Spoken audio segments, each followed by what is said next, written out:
है, नाम जप करता है, नाम गायन करता है, भक्तों के चरित्रों का गायन करता है और मधुर भाषण करता है। ये सेवक जी का आदेश है। किसी से भी संभाषण करें तो रुक्ष भाव नहीं होना चाहिए, परुख वचन नहीं होने चाहिए। परुख वचन कबहू न कहे, ऐसे मनो पूछत रीति भभूकत धावत, मतलब उसको पश्चाताप हो कि मैंने इससे क्यों बात कर लिया। वो खुद दुखी है और अपने को भी दुख पहुंचे, ऐसा संभाषण कभी नहीं करना चाहिए। हंस बोले बहुमान दे, किसी से भी बात करे तो ऐसा लगना चाहिए कि हम किसी वैष्णव से बात की है, उसको लगना चाहिए कि हम भगवत पार्षद से बात, श्री जी के निज जनों से हमने बात की, उसका हृदय शीतल होना चाहिए। बार बार उसको अहो भाग्य, मुझे इनसे संभाषण करने का सौभाग्य मिला। वाणी में कर्कशता, परुखता, असत्यता, ये वाणी की अपवित्रता है। संसार की वार्ता, भोगों की वार्ता, नाना प्रकार के प्रपंच की वार्ता, ये वाणी की अपवित्रता है। भगवान नाम जप, मंत्र जप, नाम कीर्तन, वाणी जी का गायन, संतों के चरित्रों का गायन, ये या प्रभु के विषय में परस्पर चर्चा, ये वाणी की पवित्रता है। मन की पवित्रता और वाणी की पवित्रता। फिर अन्न की पवित्रता, तो अन्न शुद्धि गृहस्थों के लिए अपनी धर्म के द्वारा कमाई का ही प्रयोग करे, अपनी कमाई का। अगर वो धाम आदि तीर्थ आदि कहीं भी जाता है तो किसी का कोई भी प्रतिग्रह न ले। प्रतिग्रह माने दान होता है, कुछ भी नहीं। जैसे परिक्रमा में नहीं, कचौड़ी पकौड़ी बट रही, हलवा बट रहा है, और आप गृहस्थी हो, आए हो वृंदावन परिक्रमा, ले लिया, दो नाव खा लिया, तो करने क्या आए हो या क्या करने आए हो?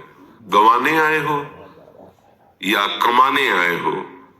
भाई तीर्थों में, धाम में तो जाया जाता है अपना तप, भजन, सुकृत बढ़ाने के लिए। यदि आप गृहस्थ हैं तो चाहे जैसी परिस्थिति हो, दूसरों का खाना स्वीकार ना करें, दूसरों के पदार्थों की तरफ दृष्टि मत रखें। अगर आप यहाँ दान पुण्य से आए हुए पदार्थों को, वस्त्रों को या अन्य चीजों को स्वीकार करते हैं और आप गृहस्थ हैं, आपके पास गृहस्थ की कमाई है, तो वो फिर आपके सुकृतों को गिराएगा। अब जैसे आप किसी संत महापुरुष के आश्रित हो गए तो अब आप गृहस्थ नहीं रहे, अब आप आश्रित जन हैं। अब वो प्रसाद स्वरूप आपको मांगना नहीं है, वो प्रसाद स्वरूप आपको वस्त्र दे देते हैं या प्रसाद दे देते हैं, भोजन दे देते हैं। तो वहां फिर हमारी ये बात नहीं चलेगी कि हम गृहस्थ नहीं, वहां हम शरणागत हैं, उनके बच्चे हैं, हमारा जीवन अब उनके लिए समर्पित है। अब ये हमारे परिवार हुए, प्रियालाल, उनके निज जन, उनके। लेकिन आप बाहर से यहाँ सुकृत के लिए आए हैं, 2-4 दिन के लिए तीर्थ यात्रा भाव से, धाम आदि, तो कभी भी किसी का कुछ भी स्वीकार न करें। कोशिश कीजिए कि पानी भी अपने पैसे से ही पीजिए, फिर देखो आपको लाभ मिलता है कि नहीं। धाम में बाहरी गृहस्थ जन जैसे आवे तो उनको चाहिए कि ठाकुर के मंदिर के प्रसाद के सिवा कुछ भी बाहरी चीज ना ले। अगर आप ऐसे चलो और दैन्य भाव से रहें और यहाँ कोई पापाचरण गृहस्थ धर्म वाला ना करें, क्योंकि आप कमाने के लिए आए हैं, सुकृत, आप कृपा प्राप्त करने के लिए आए। हर समय तो आप यहाँ रह नहीं रहे हैं, 2-4-10 दिन के लिए आए, तो बहुत सावधान। यहाँ ऐसी धारणा ना करें कि चलो मनोरंजन के लिए हम आए और यहाँ ऐसे रहकर और ऐसे सांसारिक कार्य करें, तो आप समझो यहाँ का अपराध वज्र का लीक हो जाएगा, क्योंकि आप बाहर से आए हुए हैं। और जो यही रह रहे अपने प्राण समर्पित कर दिए हैं, तो वृंदावन उनके लिए जैसे माँ की गोद में बालक शौच कर दे तो माँ ही साफ कर दिए, ऐसे ही वृंदावन प्रभाव सुन अपनो ही गुण देत, जैसे बालक मलिन को मात गो, वो उसके लिए कानून, ये नियम नहीं लागू होगा। उसके लिए वृंदावन का पर्सनल नियम कृपा का लागू होगा। 4 दिन के लिए आए हो तो बहुत होश से, ये धाम है, किसी का खाओ पियो मत, भगवत प्रसाद के सिवा खूब नाम जप करो, वाणी पाठ करो, सोहनी लगाओ। अगर आपके पास 10-5 रुपए ही है, दाना खरीद लो, पक्षियों को डाल दो, 2-4 बंदरों को डाल दो, किसी एक साधु को भिक्षा, ये तुम स्वयं किसी का प्रतिग्रह न लो। गृहस्थ धर्म के अनुसार अपने मेहनत से की हुई धर्म की कमाई से आप दूसरों को भी सुख दीजिए, और खुद आपके पास ऐसा पैसा नहीं, कोई बात नहीं, आप कष्ट पूर्वक 2-3 दिन वृंदावन वास कीजिए, चना चबेना चबाकर, या उपवास ही करोगे तो मर तो नहीं जाओगे ना। और अगर 2-3 दिन 2 रात्रि 3 रात्रि रह के वापस हो गए, किसी का कोई अपराध नहीं बन, ये अमोघ हो जाए, इतना ही आपको यमराजपुरी नहीं जाने देगा, यमपुरी नहीं जाने देगा, इतना ही आपको बचा लेगा। आए यहाँ मनमानी आचरण, दूसरों को आप देखकर उन पर दोष दर्शन, तो गड़बड़ हो जाएगा। ये पक्का समझो धाम है। तो गृहस्थ की अन्न शुद्धि सत कमाई से। ये जो हम सोचते हैं कि अगर हम बेईमानी, अधर्म, हिंसा, चोरी आदि करके धन ले लेंगे और सुखी हो जाएंगे, बिल्कुल बिल्कुल गलत बात। ये सोच ही आपका नाश कर देगी, ये सोच ही आपको जीवन भर अशांति प्रदान करेगी। एक घटना बताते हैं। एक गरीब घर की लड़की दूसरों के घर में पोछा लगाने की उसको सेवा मिली। धनी मानी लोग ऐसे रख लेते हैं, तो वो पूरे घर को अब पोछा लगाना, सफाई करना, तो सब धीरे धीरे जब कई वर्ष पुराना कोई सेवक हो जाता है तो उससे छुपाव खत्म हो जाता है। वो अलमारियों को देखा कि बहुत स्वर्ण है, पैसा ऐसा, और उसने किसी पुरुष से मित्रता कर ली। और उस पुरुष ने कहा कि हम तुम्हें ब्याह करके बहुत अच्छी व्यवस्था में रखेंगे, पर इतना धन हम कहां से लाएंगे। वो चुप रहे। उसने कहा धन तो जहां हम काम करती बहुत है वहां। तो उसने कहा अगर तुम सहयोग करो तो हमारे दोस्त हैं, मिल करके वहां चोरी कर लें। ठीक है। समय निश्चित हो गया, क्योंकि वो अधिक समय सेवा में रहती तो सबको पता है कब कौन कहां कैसे, पूरा पक्का करके, और चोरों को अंदर खोल करके, उसका मित्र भी और उसके वो 4 चोर भी उसके साथ अंदर गए। उन लोगों ने छीना झपटी करते समय पत्नी की हत्या, पति की हत्या, और छोटा बालक था 8 वर्ष का, वो चुपचाप अलमारी में छुप गया जाके। अब वो जो सेविका लड़की थी उसने कहा आपने तो केवल चोरी की बात की थी, ये बात हम नहीं बर्दाश्त करते, हमारे तुमने मालिक को मार दिया। हम सोचती थी पैसा चुरा लोगे, भाग चलेंगे, अपना घर गृहस्थी बसाएंगे, शांति से रहेंगे, अधर्म करके शांति से रहेगा। अच्छा, अब उन चारों को ये भय सता गया कि ये कहीं सरकार को सूचित न कर दे, पुलिस आदि को। तो जो उसका मित्र था उसको गाड़ी में बैठा लेगा, अब यहाँ रहना ठीक नहीं, चलो। और रास्ते में अपने मित्रों से कहा हमारा हिस्सा दीजिए और लड़की को ले जाइए। उन लोगों ने लड़की के साथ गलत किया, उसे मार डाला। इसके बाद जब घर में ये बात खुली तो बच्चे ने सब बता दी, वो काम करने वाले, उसकी भी जब 100 मिली तो वो जानकारी की, चारों वो जेल गए, लड़की की मृत्यु हुई। कौन शांति से रह पाया? अधर्म के द्वारा कोई शांति से रह पाता है? नाश, केवल नाश। सच्ची मानिएगा, केवल नाश। शब्द याद कर लो। 100 रुपया भी अधर्म का आएगा तो 1 लाख तुम्हारे चौपट कर देगा। ये मत समझो कि 1 लाख और 100 हो गए, भाई 100 आया है ना तो तुम्हें 100 करके जाएगा, तुम्हें श्मशान बना देगा। पहले के लोग डरते थे, हमने गांव में देखा है, जैसे भूल से उनके पास 10 रुपया गिनती में ज्यादा आ गए, वो कहते थे पानी तभी पिएंगे जब 10 वापस करे आएंगे। उनके पास जाते हो, राम राम भैया ये तुम्हारे 10 रुपया ज्यादा गिनती में आ गए। वो ईमान के कारण नहीं, उनको पता है अधर्म का 10 है हमारे ऊपर, कोई न कोई बवाल खड़ा कर देगा। और आज अपने लोगों की बुद्धि ऐसी मलिन होती जा रही कि चाहे जैसे रुपए आवे, आना चाहिए तो आएगा, तो पर लेके जाएगा पूरे परिवार को अशांत, पूरे जीवन भर। अब वो चारों पूरे जीवन भर जेल में सड़ेंगे। वो मर गई, दुर्गति को प्राप्त होगी। क्योंकि असत क्रिया, असत धारणा, असत चिंतन, किसी को भी अधर्म के पैसे से सुख नहीं मिलता। अच्छे से समझ लो, अधर्म की चेष्टा तुम्हें कभी शांति प्रदान नहीं कर सकती। लगेगा जरूर कि आप अधर्म का पक्ष लेने के कारण महात्मा भीष्म को देख लो, ऐसे महात्मा भगवान के विपक्ष में खड़ा होना पड़ा।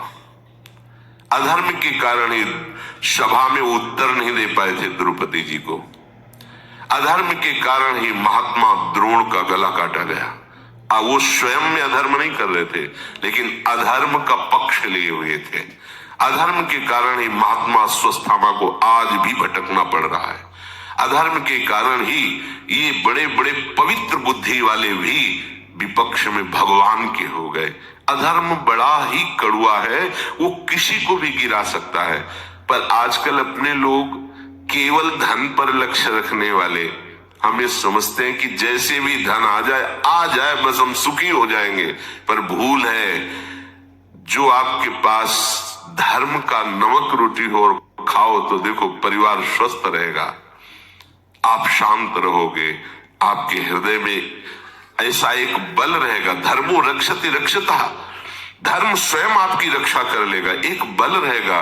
धर्मात्मा पुरुष के पास एक धर्म का बल होता है, और अधर्मी बलहीन होता है। बाहर का वो नाटक बल का करता है, वो घमंड दिखाता है, लेकिन आंतरिक बलहीन होता है।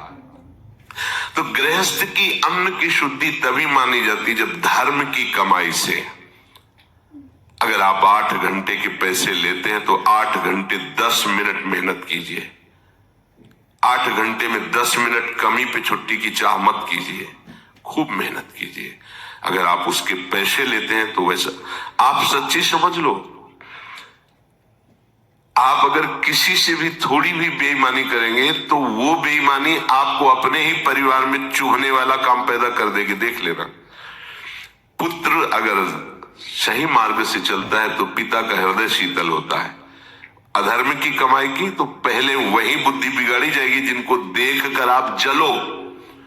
जिनके मोह में आपने अधर्म किया वही तुम्हें ऐसा दुख देंगे कि तुम्हें एक ही उपाय केवल दिखाई देगा कि बस मृत्यु ही सही उपाय है। अब क्या करें, पत्नी अनुकूल नहीं, पुत्र प्रतिकूल जा रहा है, सारा का सारा कमाया हुआ हमारा धन व्यर्थ जा रहा है। जिनको मैं सुखी करना चाहता था वो दुख के मार्ग में जा रहे। अधर्म कभी किसी को शांति प्रदान नहीं कर सकता, ये ध्यान रखिए। धर्मात्मा पुरुष का कभी कोई बाल बांका नहीं कर सकता। 5 थे, 5 के 5 सुरक्षित रहे, और वो कितने थे 100, सांप के सांप मरे। सबका अधर्म का नाश निश्चित है। थोड़े दिन के लिए भूल जाओ, थोड़े दिन के लिए फूल लो, आपको लगेगा कि बहुत बढ़िया चल रहा है, लेकिन उसका परिणाम आपके लिए हानिकारक होगा। भजन करने वाले गृहस्थ को पवित्र कमाई पर ध्यान देना चाहिए। पवित्र अन्न जो अपनी मेहनत की कमाई का, वो आपको भजन कराएगा। बेईमानी, बेविचार, हिंसा, चोरी, द्वेष, इससे आप कितना कमा लो, आपके पुत्रों में ही ऐसा झगड़ा पैदा हो जाएगा कि तुम भोजन पा करके भी अशांति से जलते रहोगे। एसी में बैठोगे, हृदय तुम्हारा जलता रहेगा। और अगर आप धर्म से चलोगे तो माना कि आपके घर में सही कपड़े नहीं, एसी नहीं, पंखा, आप बिना पंखा के भी सो जाओगे, क्योंकि हृदय में शांति है, चैन है। चौथा है हस्त शुद्धि, हाथ की शुद्धि। इन हाथों से किसी को कष्ट देना, इन हाथों से चोरी करना, इन हाथों से गंदे आचरणों में प्रयोग करना, ये हाथों की अपवित्रता होती है। इन हाथों से दूसरों का मंगल करने के लिए, भगवत सेवा के लिए या संत सेवा के लिए ये जो हाथ उठते हैं, ये पवित्रता होती, हस्त पवित्रता होती। जितना भागवतिक कर्म करोगे या भगवत भाव से किसी की भी सेवा करोगे तो आपके हाथ, सेवा से हाथ पवित्र होते हैं। किसी भी जीव की सेवा, भगवत भाव से की हुई सेवा भगवान की प्राप्ति करा देती है। किसी भी जीव की सेवा आप भगवत भाव से कर सकते हो, क्योंकि सब जगह भगवान विराजमान है। जब इन हाथों से गंदे आचरण करते हो, गंदी क्रियाएं, हिंसा, चोरी आदि, तो तुम्हारे हाथ अपवित्र हो जाते हैं। और जब आप भगवत सेवा, साधु सेवा, धर्म पूर्वक चेष्टाएं, तो आपके हाथ पवित्र, हस्त शुद्धि। फिर कच्छ शुद्धि, ये बहुत आवश्यक है, जिसका कोई परिचय भी नहीं जानना चाहता। नरसिंह मेहता जी कह रहे हैं, काछ बाछ मन निश्चल राखे, धनी धनी जननी तेरी ने, भड़ नरसैया दर्शन पावा। बोले बड़े भाग्य हैं जो मुझे ऐसे महात्मा, ऐसे महापुरुष के, ऐसे भागवत के दर्शन हो जाए, जो काछ वाच मन निश्चल राखे, जो आराध्य देव में मन निश्चल रखा, वाणी को सदैव शासन में रखा और जनेन्द्री को शासन में, काछ कच्छ देश को पवित्र रखना। कच्छ शुद्धि अर्थात शुद्ध ब्रह्मचर्य, वीर की पवित्रता, जनेन्द्री की पवित्रता अत्यंत आवश्यक है, चाहे गृहस्थ हो चाहे विरक्त हो। यदि आपकी जनेन्द्री पवित्र है तो आपके पितरों को पिंडदान करने का अधिकारी पुत्र पैदा होगा। यदि जनेन्द्री ही पवित्र नहीं है तो वर्ण संकर के द्वारा पितरों को पिंडदान नहीं होता है, वो केवल नाटक होता है।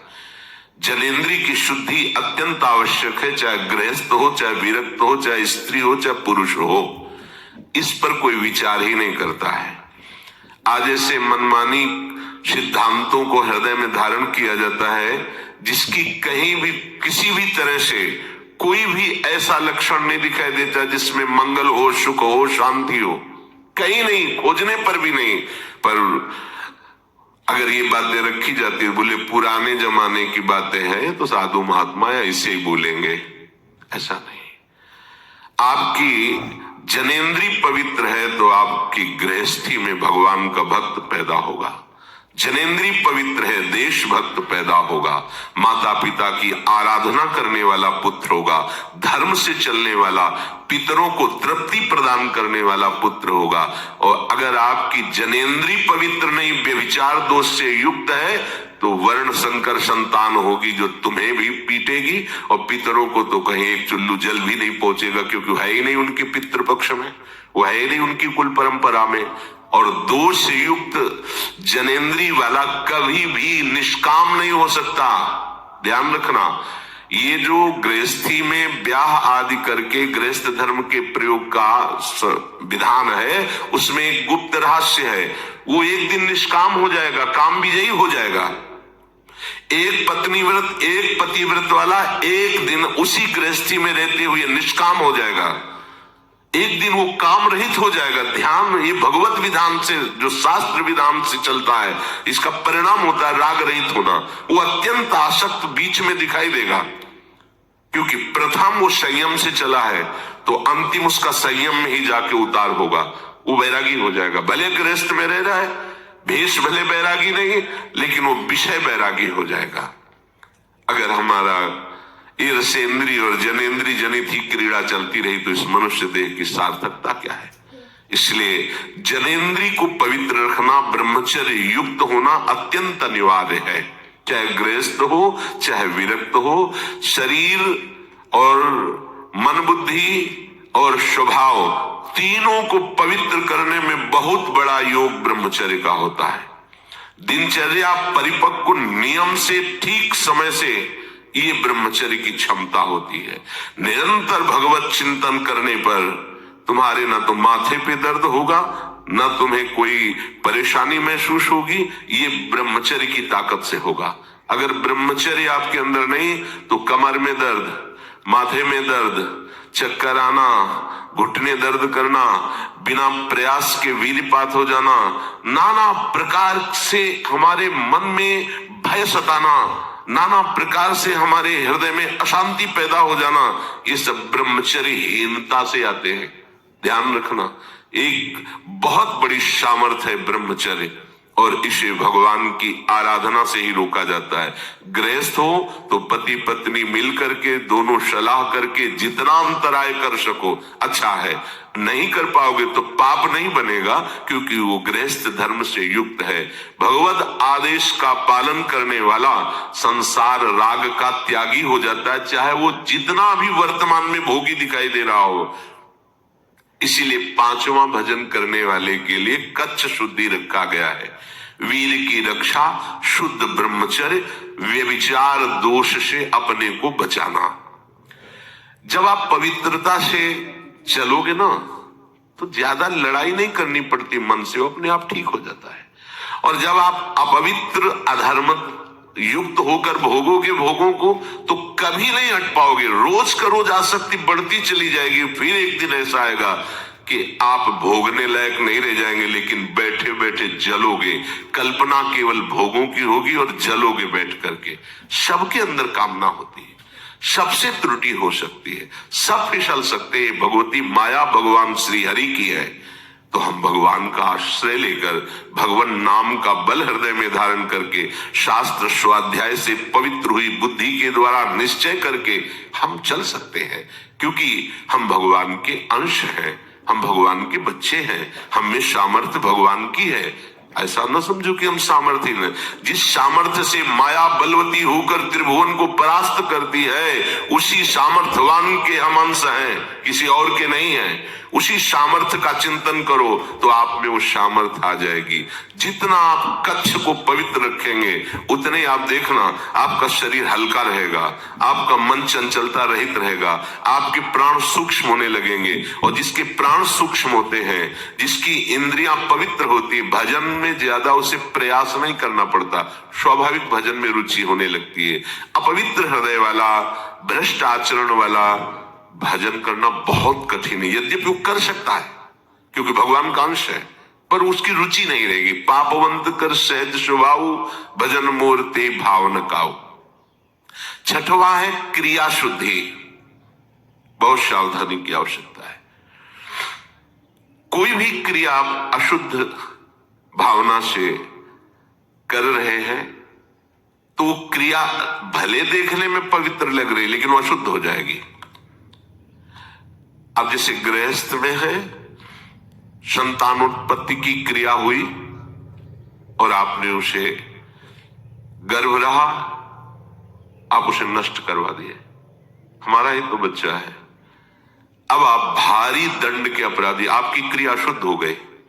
इस संतानोत्पत्ति रूपी जो पूजा क्रिया थी सृष्टि की, भगवान की ही तो है ना, वो आप अपवित्र कर दे। भ्रूण हत्या, गर्भ हत्या, ये महान पाप है, महान पाप। सोचो, तुम्हारे आंगन में कोई छोटा सा तुम्हारा ही बालक घुटने के बल खेल रहा और आके कोई एक थप्पड़ मारे, आपको कैसा लगेगा? आपके प्राण व्याकुल हो जाएंगे, मेरे बच्चे को थप। और तुम वही अपने उदर रूपी आंगन में खेलते हुए उस नन्हे से शिशु को, जो अभी किसी भी तरह से अपनी रक्षा नहीं कर सकता, केवल तुम्हारे आश्रित है, तुमसे पोषित है, तुम उसे मरवा देते हो, नष्ट कर देते हो, उसकी हत्या करवा देते हो। ये काम तो पहले राक्षसी वृत्ति वाली राक्षसनियां करती थी, जो बिल्कुल जिनकी बुद्धि आसुरी प्रवृत्ति में होती थी। वो अपने बच्चों को भी भूख में खा डालती थी, जैसे सांपनी अपने बच्चों को खा जाती है। अब आप अपने को क्या बोलेंगे? मां कहने की अधिकारिणी है आप। अपने गर्भ में पलते हुए भ्रूण को, शिशु को आप नष्ट कर देती हैं, तो आप मां है। शास्त्र तो कहता है कुपुत्रो जायते क्वचिदपि कुमाता न भवति। पुत्र तो कुपुत्र सुना है लेकिन मां कभी कुमाता नहीं सुनी। वो अपने दिल को भी दे सकती है। अगर ऐसा उत्तर आवे डॉक्टर का कि कोई इसे दिल दे दे तो बच सकता है, तो मां पहले बोलेगी कि अगर मेरा बालक बच जाए तो मेरा दिल उसमें डाल दो, मैं तो हो गई, ये सुखी रहे। ऐसा मां का हृदय होता है। वही मां आज इस बल पर उतर गई अधर्म की आचरण में कि अपने गर्भस्थ शिशु की हत्या कर दी। इससे माना ही नहीं जाता कि मैं कोई अपराध कर रही हूं। ये निश्चित समझो बहुत बड़ी दुर्गति का कारण होता है। ये जो संतानोत्पत्ति की पवित्र क्रिया को अपवित्र कर दिया जाता है। सावधान।